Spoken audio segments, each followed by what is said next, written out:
There's a pyramid on every dollar bill in your pocket. Unfinished. No capstone. Above it, a single eye floats in the sky. Most people think it's just a symbol, a nod to history. But what if I told you that pyramid isn't a monument?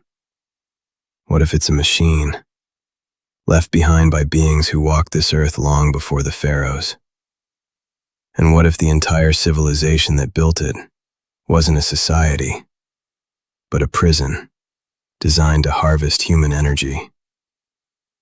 In our last story, we talked about the Watchers, fallen angels who descended and gave humanity forbidden knowledge, metalwork, cosmetics, astrology.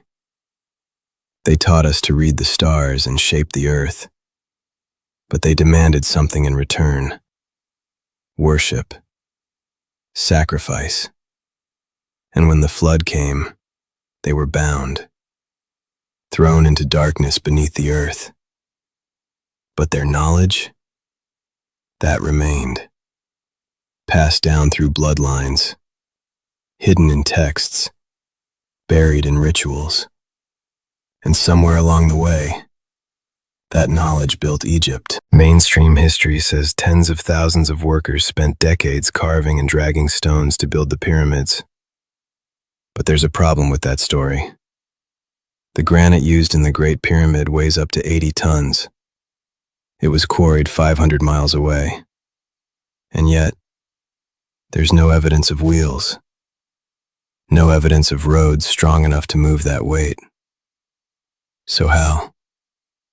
The Egyptians themselves didn't claim to have built the pyramids from scratch. The inventory stela, an ancient inscription, says the Great Pyramid already existed. It was already there. The pharaoh simply restored it.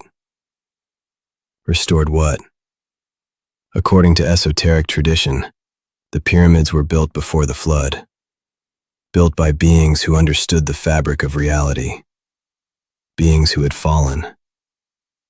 The Watchers didn't just teach humans how to make swords and mirrors. They taught them how to build machines. Machines that could channel energy from the earth, from the stars, from somewhere else entirely. The Egyptians didn't build the pyramids. They found them, and they reactivated them. Egyptian priests understood something we're only now rediscovering. Everything vibrates. Granite, the stone used in the king's chamber, is filled with quartz.